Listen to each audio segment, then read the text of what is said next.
দোসর এটিএম ইফতেকারুল ইসলাম, যিনি চাপরাশিরহাট এই যে মাদ্রাসা রয়েছে সেই মাদ্রাসার অধ্যক্ষ, তার বিরুদ্ধে বিভিন্ন ধরনের অনিয়মের অভিযোগ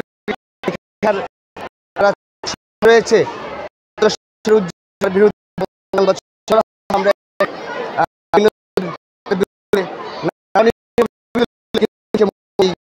সাংবাদিক চাপরাশিরহাট ফাজিল মাদ্রাসায় প্রাঙ্গণেই কিন্তু এই আজকের সাংবাদিক সম্মেলনটা করা হচ্ছে। আমরা যদি আপনাদেরকে একটু দেখানোর চেষ্টা এবং আজকের সাংবাদিক সম্মেলনের বিষয়গুলো তারা যেভাবে তুলে ধরছেন আপনাদেরকে দেখানোর চেষ্টা করি। সুপ্রিয় সাংবাদিক ভাইয়েরা ও আসসালামু আলাইকুম ওয়া রাহমাতুল্লাহ। শতাব্দীর ঐতিহ্যবাহী চাপরাশিরহাটের ফাজিল মাদ্রাসার সাধারণ ছাত্র সমাজ এবং এলাকার আপামর জনসাধারণের পক্ষ থেকে আজকের এই জরুরি প্রেস ব্রিফিং এ উপস্থিত থাকার জন্য সকলকে প্রাণঢাল অভিনন্দন। আমরা ইতিমধ্যে চাপরাশিরহাট ফাজিল মাদ্রাসার প্রিন্সিপালের যে অনিয়ম দুর্নীতি, সেই দুর্নীতির 2 দফা তদন্তের প্রেক্ষিতে দোষী সাব্যস্ত হয়েছে প্রিন্সিপাল। তারপরেও তাকে 3য় দফা অপেক্ষমান থাকাকালীন সময়েও তাকে মাদ্রাসা আবার পুনর্বহাল করতে দেয়। এটার বিরুদ্ধে আমরা তীব্র নিন্দা এবং ক্ষোভ প্রকাশ করছি। নিচে আমি প্রিন্সিপালের কিছু দুর্নীতি তুলে ধরছি। মাদ্রাসার সকল আয়কৃত অর্থ মাদ্রাসার ব্যাংক অ্যাকাউন্টে জমা না দিয়ে নিজের মর্জি মতো খরচ করা এবং আয়কৃত অধিকাংশ অর্থ আত্মসাৎ। এক্ষেত্রে উল্লেখ্য মাদ্রাসার সাবেক সভাপতি জনাব তামান্না মাহমুদের সার্বিক নির্দেশনা ও সরাসরি হস্তক্ষেপে বিগত 19/9/2023 তারিখে মাদ্রাসা সমুদয় আয় ব্যাংকে পাঠানো শুরু হয়। সে অবধি মাদ্রাসার অ্যাকাউন্টে প্রায় 35 লক্ষ টাকা জমা আছে, অথচ 18/9/2023 তারিখে মাদ্রাসার অ্যাকাউন্টে ব্যালেন্স ছিল মাত্র 1397 টাকা। আমাদের প্রশ্ন হলো, 2 বছরেরও কম সময়ে যদি মাদ্রাসার সকল খরচ বাদে 35 লক্ষ টাকা জমা থাকে, তাহলে পূর্বের আয়গুলো কোথায়? 2 নম্বর, মাদ্রাসার মার্কেট ভবনের জামানত বাবদ চুক্তি মোতাবেক অধ্যক্ষ বিগত 1/7/2022 খ্রিস্টাব্দে ব্যবসায়ীদের কাছ থেকে মোট 12 লক্ষ টাকা জামানত গ্রহণ করেন। তার একটি টাকাও তিনি মাদ্রাসার অ্যাকাউন্টে জমা দেননি। এইসব অবৈধ অর্থ ব্যবহার করে তিনি প্যাসিবাদের দোসর, দালাল আর ব্যক্তিগত পেটুয়া বাহিনী প্রতিপালন করতেন, যাদের ব্যবহার করে যারাই তার অন্যায় অনিয়মের প্রতিবাদ করত তাদেরকে নানাভাবে হেনস্থা করেছেন। 3 নম্বর, 2020 সালে আলিম পরীক্ষা করোনা মহামারীর কারণে স্থগিত হলে বোর্ড থেকে ফেরত পরীক্ষার্থীদের জন্য বিতরণের জন্য 22,177 টাকা ফেরত দেওয়া হয়, কিন্তু সেই টাকা পরীক্ষার্থীদের ফেরত না দিয়ে আত্মসাৎ করেন। এক্ষেত্রে তিনি মাদ্রাসা বোর্ড ও সরকারি নির্দেশনা অমান্য করেন।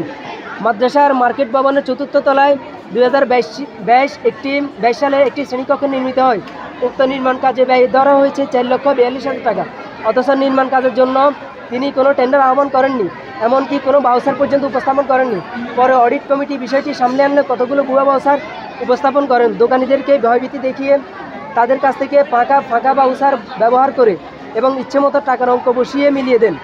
নির্মাণে শ্রমিক মজুরি দেখানো হয় 1,10,000 টাকা, অথচ উক্ত কাজে নিযুক্ত কন্ট্রাক্টর কামাল উদ্দিনের জবানবন্দি ও প্রদর্শিত হিসাব অনুযায়ী শ্রমিক মজুরি ছিল মাত্র 50,000 টাকা।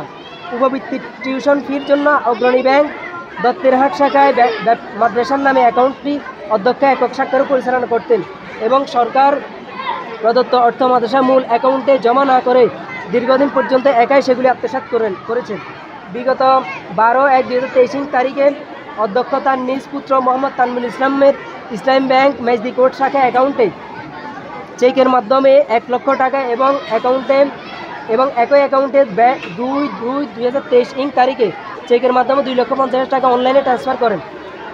12/2/2022 তারিখে মাদ্রাসা সহকারী অধ্যাপক সাইফুদ্দিন স্যার ইসলামী ব্যাংক চাপরাশিরহাট শাখায় চেকের মাধ্যমে 58,030 টাকা ট্রান্সফার করেন। প্রাতিষ্ঠানিক সম্পত্তি ও অর্থের ব্যক্তিগত ব্যবহার এহেন কার্যক্রম শুধু সরকারি আইনবিধি নয়, বরং মারাত্মক নৈতিক স্খলন দৃষ্টান্ত। বিগত 5ই আগস্ট প্যাসিবাদের পতনের পর অধ্যক্ষ মাদ্রাসার 6,56,695 টাকা নিজের কাছে নিয়ে রাখেন। পরে প্যাসিবাদের পতন হলে চাপের মুখে উক্ত টাকা ফেরত দিতে বাধ্য হন। তার মধ্যে এখনও 1,34,704 টাকা অধ্যক্ষের কাছে রয়েছে। প্যাসিবাদের পতন না হলে উক্ত টাকা আজ অবধি বাকির খাতায় রয়ে যেত।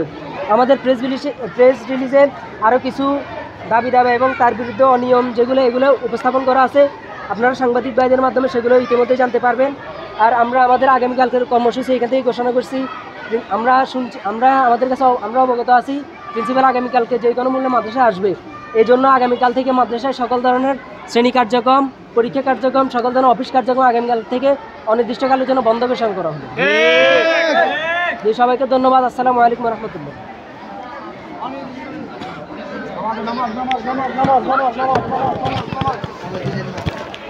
দর্শক, আপনারা এই মুহূর্তে যেমনটি দেখছেন, চাপড়াশিরহাট এরফ ফাজিল দাখিল মাদ্রাসার থেকে আওয়ামী লীগের দালাল তাকে এই কলেজ থেকে পদত্যাগ না করলে এবং অপসারণ না করা হলে তারা আরও কর্মসূচি চালিয়ে যাবেন বলে জানিয়েছেন এবং মাদ্রাসা বন্ধ ঘোষণা করা হয়েছে।